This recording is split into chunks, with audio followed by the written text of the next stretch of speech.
special guest with us today. Her name is Amy, and she wanted to do this interview so that she could be helpful to other people. So let's get started, Amy. Okay. Would you like to start with a brief summary of your life? Sure. Well, my name is Amy, and I'm 52 years old. I had a typical suburban middle class, upper middle class upbringing. Nothing extraordinary. I've been with the same company for 17 years, and I love my work. And not married, don't have kids, have a dog named George. Yes. And that's about it. Okay. And just in case you hear some chewing, Amy's dog George is over here chewing on a bully stick. He's really happy. Okay, and then recently you had a big diagnosis. Yes. Can you tell us about it? So I was on February 12th, I was diagnosed with uterine cancer. After the hysterectomy, it was stage 3B, meaning it had spread outside the uterus, but it had spread to a fallopian tube and an ovary. Didn't go beyond that. It wasn't in the lymph nodes, didn't go to any other organs, so it was contained within the female region, so to speak, and they removed the whole thing. So stage 3B, so that's, to me, I think it's good, because it didn't spread elsewhere. Yes. Yes. And, the journey was not a pleasant journey to get to that diagnosis. I ended up hemorrhaging, going to the emergency room. They calmed it, and the way they could get the bleeding to stop was to give me progesterone to counteract everything, and that worked. And I declined the emergency DNC because I was in complete denial. I just wanted to go home. 2 days later, I was back in the hospital because it started up again. But I was very, very grateful because this time I went in an ambulance, so I bypassed the triage at the beginning, went right back to the bays. And as they were bringing me on the stretcher, the physician's assistant who had been working with me 2 nights before took one look at me, and she knew, okay, and she started making the phone calls, and by noon, I believe I was in surgery by noon for an emergency DNC, and then on the 12th I got the diagnosis, and it was cancer. How was that? Shocking, because I was in denial, complete denial. There had been signs. I had had a period for 6 months, and 6 months straight. And prior to that, I didn't have a period. So I chalked it up to perimenopausal, high amount of stress, and my thyroid, because I have a thyroid issue, and I knew that was off. But there was so much going on in life at that time that I said, I'll just put it off. I did have a big warning in December 2018. I was on a trip going to Canada for work, and as soon as they pressurized the cabin, I could just feel the bleeding. And by the time I got up and got myself off the plane, I had to search for large pads. So sorry if this is getting a little graphic. No, it's all women here.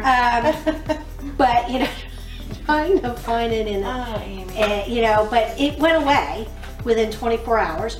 That was a scare, but I'm like, okay, I'll do something after the first of the year, and I didn't do it in time. So God had other plans for me. That okay, I'm going to make you take care of this, and it's going to be so bad that you have to take care of it. So, the hemorrhaging started. I had no warning. I had just walked into the house from dinner and picking up my dog George from daycare. Went to the bathroom, and by the next day, and that was like at 8 o'clock at night. For the next day, I had lost a tremendous amount of blood, to the point that when I went back, I was borderline transfusion. When I did go back a couple days later, I did have a couple units of blood in order to counteract the the loss, and it felt good to get that blood, I'll tell you Yes, that. Yes. yeah, you were a new woman. I was a new woman. So that's kind of the journey. Okay. So then you knew what it was. It was cancer. Mm-hmm. And you knew you had to do something. What kind of actions did you take at that point? Well, it happened very quickly. And, again, I think God puts people in your path. Yes. So the doctor who did the emergency D&C had also seen me 2 nights before and talked to me. So he was all aware. He called me, he said, do you want to go with your doctor and path, or do you want to follow down this path? And I said, well, I'm going to follow down your path. So you had trust in this doctor? I had trust in this doctor, but also the particular facility in general and the reputation. I would have gone that route anyway. But I'm like, and within an hour, I had an oncology appointment. The scheduler called me, and with Dr. Corey, and got me on the appointment list. I think I had an appointment the following week, and it just like that. And it was, I didn't have to think about it a lot, and I didn't have to do. They made all the appointments. Right. They made the appointments to get the chemo poured in. They made the appointment to get the CAT scan done and all of that. They made it very, very easy. It's kind of spoiled, so. Yes. And I appreciate Well, that. you deserve that. But I appreciate Yes, it too. And yes. they're all very, very caring individuals. And it makes a big difference. Yes, it's very comforting.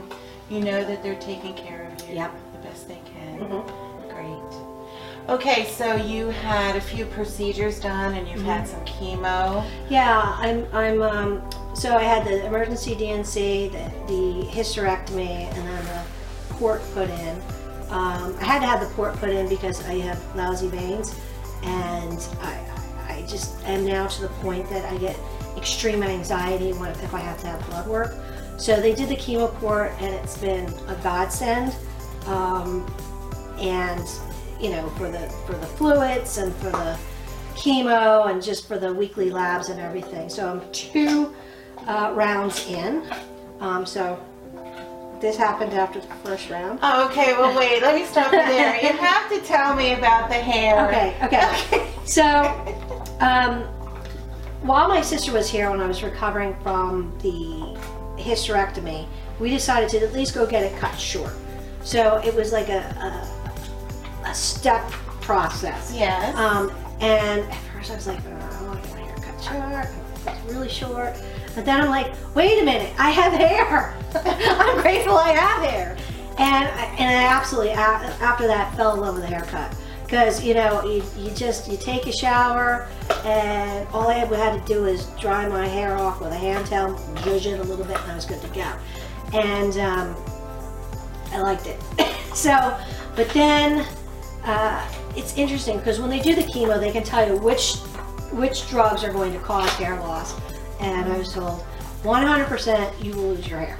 Okay. And it was starting to come out, and my scalp was getting very irritated and itchy, and the follicles were getting inflamed. It was starting to fall out everywhere, and I didn't want to be standing somewhere and have a patch of hair fall out. Like, Right. Right. In a restaurant. So what did you do? Tell us. So I made an appointment and got my head shaved. We're down to like a 1/4 of an inch, but we had fun with it. First thing she did was she buzzed the sides, and then we went for the mohawk, and she sprayed it up so it was really standing up there, and then we finished, and then we were all like touching it in there. Oh my gosh. gosh. It was like a kid with a crew cut. So. Yeah, you really did have fun with it. Yeah, we were laughing. It was a lot of fun. I actually saw that on your Facebook group. Oh, yeah? Yeah. Amy started this Facebook group page, and you know how everyone wants to come around and help you and support you? Well, she kind of facilitated that in a way by starting this Facebook group page so people could arrange to help her, to bring her food or to appointments and such. But I saw those pictures on there with Amy with the mohawk sitting in the hairdresser's chair, laughing her head off. It was just such a riot. What a great attitude you have. Oh, thank you. Yeah. But you know, it's also, you know, this has been a waiting process. You wait for the diagnosis. You wait for the surgery. You wait for the stage. You wait for the chemo to start, and you wait for the side effects. You know, I like to be proactive, and this was one way I could be proactive, because there's so much waiting and so much unknown in between the waiting, that I'll just buzz it, and it felt great actually. Awesome. Yeah, I'm not going to go back that short, but I'll keep that short haircut that I had before. It's easier, yeah. right? Yeah, absolutely. Why not? And really, you look great. We could see your beautiful face. Thank you. Let me get back to this Facebook group page. Amy puts things on there. She explains everything that's happening, so everybody knows at the same time the process she's going through. But she adds such a spark of humor. She put a Bitmoji on there, and it looks like her, and she just it's so funny. Amy has even been climbing virtual mountains and putting that process on there. Tell us about that, Amy. So one of the things I decided was in reading some books and doing some Google search online of how people were coping with stress and whatnot, was just exercise, and walking is the best. So, you know, this is not a time to go out and start training for a marathon, because I do still have the anemia issues, but walking, I got to walk the dog. So, you know, walking and intentional walking. So what I found is, and I've done this in the past, is virtual races. So you sign up for these virtual races. It's kind of like Google Earth. So you follow the virtual path of the race. So the first one that I did was Cinderella, which takes you through the French countryside to this, and it's this palace that was the inspiration for Cinderella's castle at Disney. So I got through that one. That was about 18.5 miles. So the one I'm doing currently is called the Zeus, and it is almost 19 miles, but it's taking you up Mount Olympus, the actual trail up Mount Olympus. So I'm about at the summit, and now we're coming back down. So it's really fascinating to see. I never knew what Mount Olympus looks like, so I just summited Mount Olympus. So. That is awesome, and you take everyone else through the process with you. Yeah, and you know, I did the Facebook page first of all to keep people up to date. You know, there are a lot of people that want to know what's going on, and I didn't want to spend a lot of time, you know, answering phones and the texts.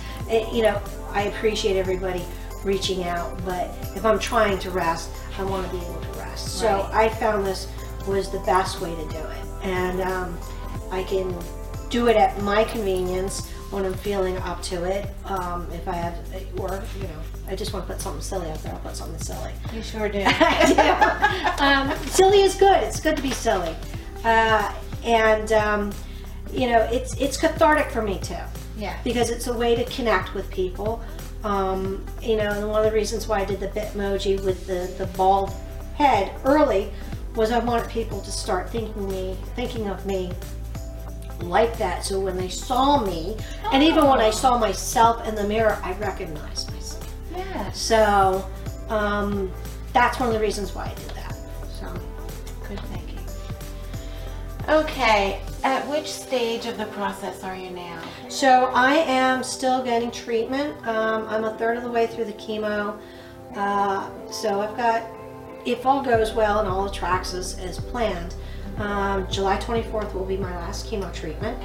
Then I'll be followed by 28 external radiation treatments and 3 internal radiation treatments. And then, you know, it should be done. So, and you know, I'm hoping for, okay, we don't see it, and you're in remission, and let's just continue to monitor. Yes. Well, it's good that you said it's contained and it hasn't spread everywhere. Right. Yeah. So what they're now doing is just going for any radical cells that are still out there. Okay. They're not trying to shrink a tumor. The tumor's gone. So. And I know we had to plan this interview. Amy had chemo on Last Wednesday. Wednesday, so she had to work her way back to feeling up to this. You know, it's exhausting. It's exhausting. It's extremely painful. Everybody's different. Everybody's journey is different with the different chemo drugs that they have and the different cocktails that they have. Your reactions are different. But for me, it's been a lot of pain, a lot of bone pain. You know, and it means it's working. I mean, this was painful in that, you know, the follicles get inflamed, but you know, it's temporary. The bone pain is temporary. You know, it's having that mindset that it is temporary. The chemo's still working, so you know the internal mechanisms of platelets and cell counts and things are still happening, but it takes maybe 4 days to really feel what I like to say human again. Like you want to go out and face the world because you know you're not in so much pain that you know. But walking does help. The walking does help with the pain. Even on those days when you feel. Yeah, I get up and I start moving. The pain kind of goes away. You know, which is nice. Or it lessens. So that's one of the reasons this virtual race has been good. It gets me up. It gets me walking. It helps with the pain. It helps with your mindset too. Yes. So. Yeah. And the fresh air alone is invigorating. Yeah. Yes. So, how do you spend your days now? You're not working. Right. Well, I know when you're going through chemo, recovering from that, you must be doing a lot of sleeping.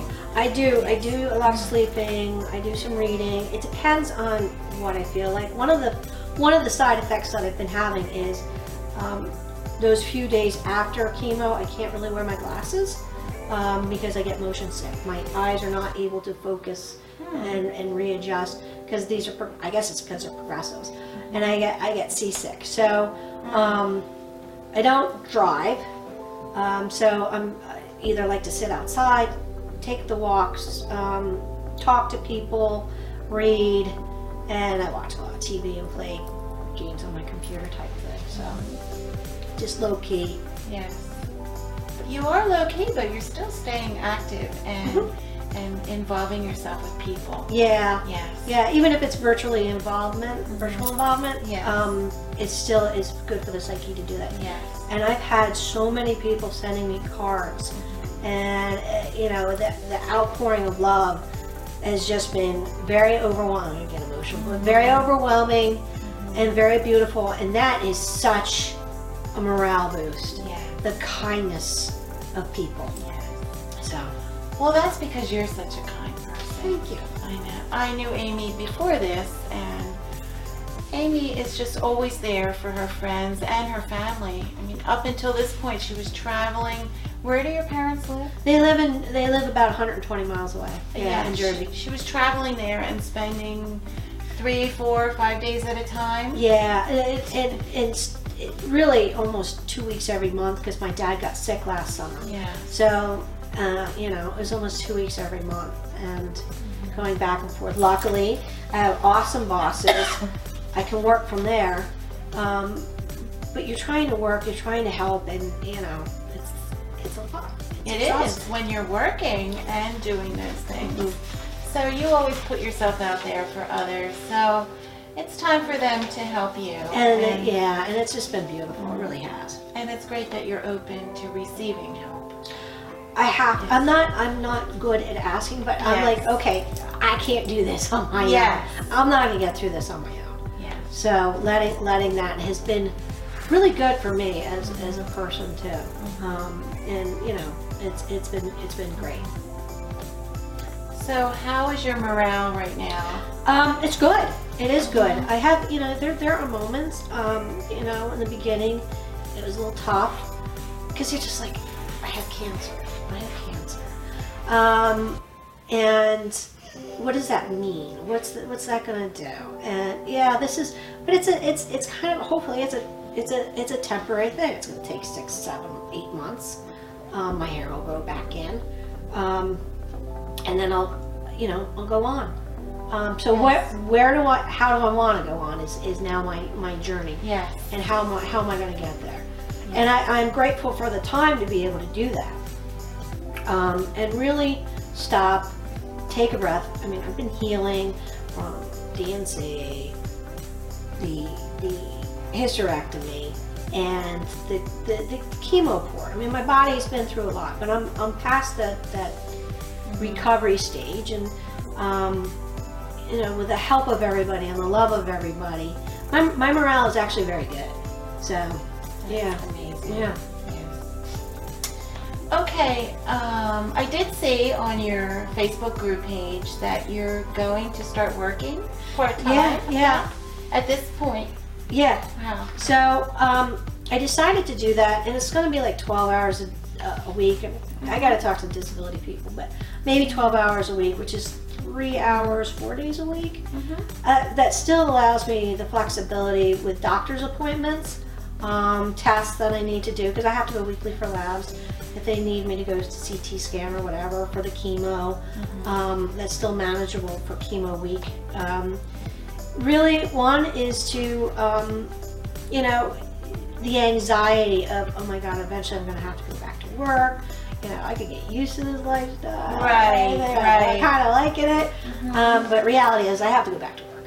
And, it's just like that, that anxiety that you have. You've been on a vacation and it's the night before you have to go back, and that anxiety. Yes. And I'm like, I don't want to have that don't want times that. 6 months. Right. So, Right.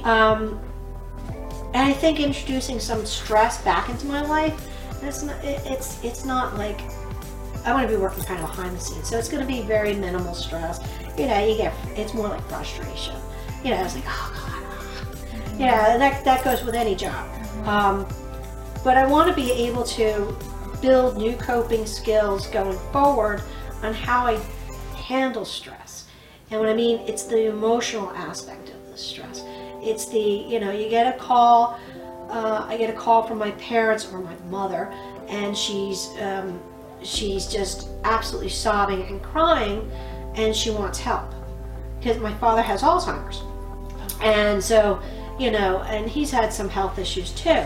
And it's just like the emotional impact and the tugs and stuff like that. You do what you need to do to get through it, but that emotion is still there. And being able to process that, and the anxiety that I've ratcheted up in regards to all the medical procedures, because I do have horrible veins, and the anxiety that has just built and built and built. To be able to figure out, it's kind of a traumatic kind of thing for me now, how better to handle this going forward. Yeah. So it allowed me to test a little bit, test the waters, set new boundaries, so that when I do go back, I'm in a better position. So this has been a great learning experience for you. It has. Yeah. It has been a chance. It's not fun. It's not pleasant. No one wants cancer. But the positive, it allows me to hit pause, reset, and and I'm trying to also use it as a positive story. Well, not necessarily a story to have positive results for other people. I know one person who was having something very similar happen to them. They had the biopsy done, and they found polyps and a fibroid. But she would not have known that because, it's kind of like you get so wrapped up in work and home life and everything like that. I'll take care of it, I'll take care of it, I'll take care of it, I'll take care of it. Well, let's take care of it. Yeah. Let's learn from my last time. Yes. And let me be your example. And another thing that I was kind of surprised by is the amount of women who don't realize that when you get your PAP, it's not checking for ovarian cancer. It's not checking for uterine cancer. It is only checking for cervical cancer. And they did not realize that. They said, "Oh, I have my pap was good. I'm good." And and I'm glad to kind of start facilitating those discussions that no, you may not be. So it's called a silent cancer for a reason. Did you have any intuition inside of you that was telling you this could be something worse? Yeah. Before you got your diagnosis? Denial. Yes. Yeah. Absolute denial. Yeah.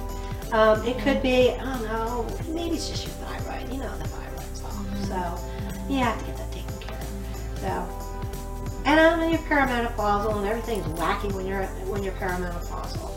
Oh yeah. Yes. So is it normal? Is it not normal? Well, go find out.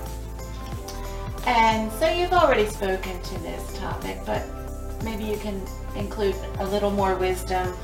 How has this changed your view on life, Amy? It's a gift. Every day is a gift. Friendship is a gift. And you have to give to receive, and you have to be willing to receive. I mean, if you're constantly giving, you have nothing left. So you need to start receiving, because that builds you up. And that's what I've been allowing myself to do, receiving, little gifts, the cards from people. I mean, I have a whole stack of cards from people, and little gifts that people have sent. Like this little candle up here is from the Isle of Skye. I have friends who have a cottage on the Isle of Skye. They sent that over. Friends from Scotland. And it's just nice to know that people care. Yes. And it makes a big difference. And I don't want to, you plan your life. Okay, retirement, I'm going to do this, I'm going to do that. Well, no, maybe I should start doing these things now more and living more for now and not tomorrow. Yeah. So, yes. Great outlook. Great words of wisdom for everyone. Thank you. Watching. Okay, I have a few quick questions for you. Fun questions. Okay. If you could be a wrestler, what would your celebrity name be? Lady Vajayjay. I wasn't expecting that. Okay, what still makes you laugh? Stupid stuff. Silly stuff. Yeah. Silly stuff. It's a good giggle. Anything for a good giggle. Yeah. I like pretty irreverent stuff, so. Yeah. Okay. Yeah. That'll do it. Name something that you want to do after you heal. One of the things I want to do is join my friend Denise, and you've done this. There's a triathlon in Honolulu. So in 2 years, because I have to train, because I have to save the money. It is to do that triathlon in Honolulu. To me, when I do races and things like that, crossing the starting line is really the win.